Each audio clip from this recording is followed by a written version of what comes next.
அஸ்ஸலாமு அலைக்கும். Hi everyone. எல்லாரும் எப்படி இருக்கீங்க? அல்ஹம்துலில்லாஹ் நாங்க எல்லாரும் சூப்பரா இருக்கோம்.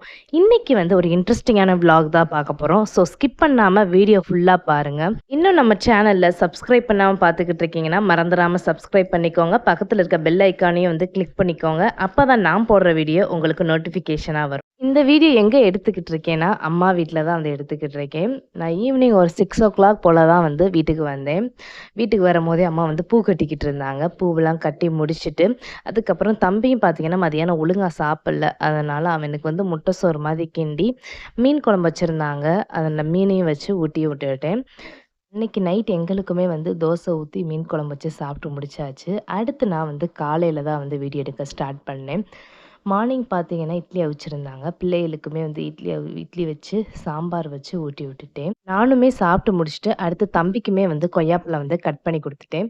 இந்த பிஸ்கட் பார்த்தீங்கன்னா, நியூட்ரி சாய்ஸ் பிஸ்கட் மாதிரியே தான். இது வந்து சன்ஃபீஸ்ட் கம்பெனில வந்து கொண்டு வந்திருக்காங்க போல. புதுசா வந்ததுனால இந்த ரூ. 10 பிஸ்கட் வந்து ஒரு பவுல் வந்து ஃப்ரீயா குடுத்தாங்க. இந்த பவுலுமே பார்த்தீங்கன்னா, நல்ல கனமா இருந்துச்சு. அம்மா வந்து 2 பிஸ்கட் வாங்கிட்டு வந்திருந்தாங்க. 2 பவுல் வந்து ஃப்ரீயா குடுத்தாங்க. ஜாமானுமே அம்மா வீட்டுக்கு வாங்கிட்டு வந்திருந்தாங்க. அந்த கவுனி அரிசி, சிவப்பரிசி, கம்பு, சம்பா கோதுமை ரவை இதெல்லாம் வாங்கிட்டு வந்திருந்தாங்க. அதையுமே வந்து கண்டெய்னர்ல வந்து ஸ்டோர் பண்ணி வச்சுட்டேன். அம்மாவுக்கு வந்து சுகர் இருக்கனால இது நல்லா வறுத்துட்டு ரைஸ் மில்ல குடுத்துட்டு இந்த குறுன அரிசி இருக்கு பார்த்தீங்களா, அந்த மாதிரி வந்து அரைச்சு வச்சுக்கிருவாங்க. கொஞ்சம் கொஞ்சமா போட்டு கூழ் மாதிரி வந்து குடிச்சுக்கிருவாங்க. மேக்ஸிமம் வந்து தோசை, இட்லி இந்த மாதிரிலாம் வந்து சாப்பிட மாட்டாங்க. இந்த மாதிரி தான் வந்து குடிச்சுக்கிருவாங்க. அவங்களுக்கு சுகர் இருக்கிறனால அடிக்கடி பசிக்கும். இந்த மாதிரி குடிச்சோம்னா கொஞ்சம் பசிக்கிறதுலாம் வந்து கண்ட்ரோலா இருக்கும். 2 குக்கர்லயும் வந்து விசில் வந்துகிட்டு இருந்துச்சு. அதனால தான் நான் கிச்சன் நின்டு பார்த்துக்கிட்டு இருக்கேன். எந்தெந்த குக்கர்ல வருதுன்னு. ஏன்னா ஒண்ணு வந்து ரைஸு, இன்னொன்னு வந்து மட்டன் கிரேவி வந்து ரெடி ஆகிக்கிட்டு இருக்கு. எங்க வீட்ல பார்த்தீங்கன்னா, பானையிலலாம் சோறு ஆக்க மாட்டோம். குக்கர்ல தான் வந்து எப்பயுமே வந்து ரைஸ் வைப்போம். அது வந்து எங்களுக்கு பழகிருச்சு. இப்ப வந்து அந்த பானை சோறு சாப்பிடணும்னா வந்து அவங்களுக்கு வந்து பிடிக்க மாட்டேங்குது. இப்ப நானுமே வந்து இங்க வந்து தான் வந்து பழகிக்கிட்டு உழுதுட்டு வந்துட்டு அடுத்து பிள்ளைகளுக்குமே வந்து சாப்பாடு ஊட்டி விட்டுட்டேன். சோறு வச்சு பருப்பு வந்து கடைஞ்சிருந்தாங்க. அதுவும் அதோட தம்பி வந்து முட்டை கேட்டிருந்தான். அவனுக்கு முட்டையுமே பொரிச்சுட்டு, மட்டன் கிரேவி வந்து கொஞ்சோன்னு வச்சு பிள்ளைகளுக்குமே வந்து ஊட்டி விட்டுட்டேன். சாப்பாட போட்டுட்டு வந்ததுக்கப்புறம் வாங்கவே மாட்டேன்ருச்சுங்க 2 பேருமே. எப்படியோ வம்படியா வந்து சாப்பாட ஊட்டி விட்டுட்டேன். இன்னைக்கு வந்து அம்மா என்ன சமைச்சிருந்தாங்கன்னா, ஒயிட் ரைஸ் வச்சு ரசம், அதோட பருப்ப வந்து கடைஞ்சிருந்தாங்க. மட்டன் கிரேவி வந்து உருளைக்கிழங்கு போட்டு வச்சிருந்தாங்க. நாங்களுமே வந்து சாப்பிட்டு முடிச்சுட்டு, அடுத்து வந்து பிள்ளைகளுக்கு வந்து பப்பாளி வந்து கட் பண்ணி குடுத்துட்டேன். தோட்டத்துக்கு போகலான்னு பிளான் பண்ணியிருந்தோம். அதுக்குள்ளயும் பார்த்தீங்கன்னா, அக்வாலேருந்து சர்வீஸ்க்கு வந்துட்டாங்க.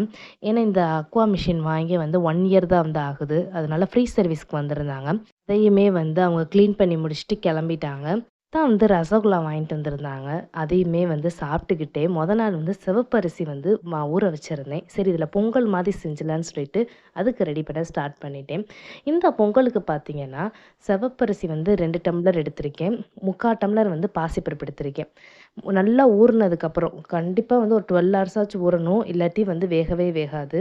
நல்லா ஊற வச்சுட்டு, இந்த பருப்பையும் போட்டு எப்பயுமே பொங்கலுக்கு செய்ற மாரி நல்லா வேக வச்சுருங்க. நான் எப்படியும் ஒரு 10 விசில் வச்சிருப்பேன். நல்லா வெந்ததுக்கப்புறம் பார்த்தீங்கன்னா, 1 டம்ளர் வந்து காய்ச்சி ஆற வச்ச பால வந்து சேர்த்துருக்கேன்.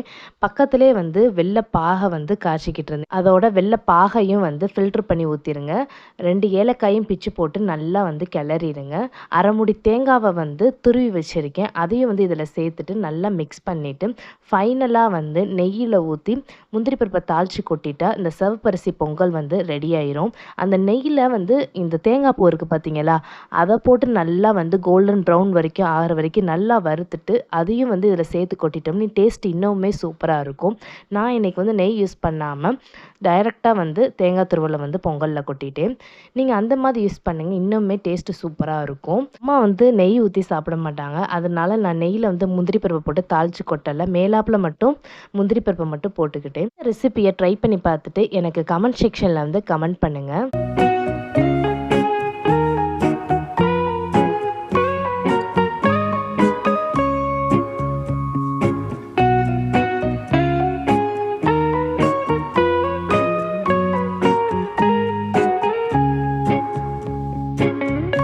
அடுத்து வந்து நான் தோட்டத்துக்கு தான் கிளம்பிட்டேன். தோட்டத்தில பார்த்தீங்கன்னா, வெங்காயம்லாம் ஆஞ்சிக்கிட்டு இருந்தாங்க. சரி உங்கள்ட்ட வீடியோல காமிக்கலான்னு சொல்லிட்டு தான் நான் வந்து மெயினாவே போனேன். போய் அங்கேயுமே பார்த்துட்டு வீடியோலாம் நெறைய எடுத்திருக்கேன். இதுக்கு மேல என்னால வாய்ஸ் ஓவர் குடுக்க முடியல. பாப்பா வந்து கத்திக்கிட்டே இருக்கா. நாளைக்கு வந்து இந்த வீடியோவோட கன்டினியூஷன வந்து நாளைக்கு போடுறேன். ஸோ மறக்காம செக் பண்ணி பாருங்க. பாப்பாவுக்கு வேற சளி பிடிச்சிருக்கு. அதனால கத்திக்கிட்டே இருக்கா. இதுக்கு மேல என்னால வாய்ஸ் ஓவரே குடுக்க முடியல. என்னோட வீடியோ பிடிச்சிருந்தா கண்டிப்பா லைக் பண்ணுங்க, ஷேர் பண்ணுங்க, கமெண்ட் பண்ணுங்க. Thank you so much for வாட்சிங். Bye friends.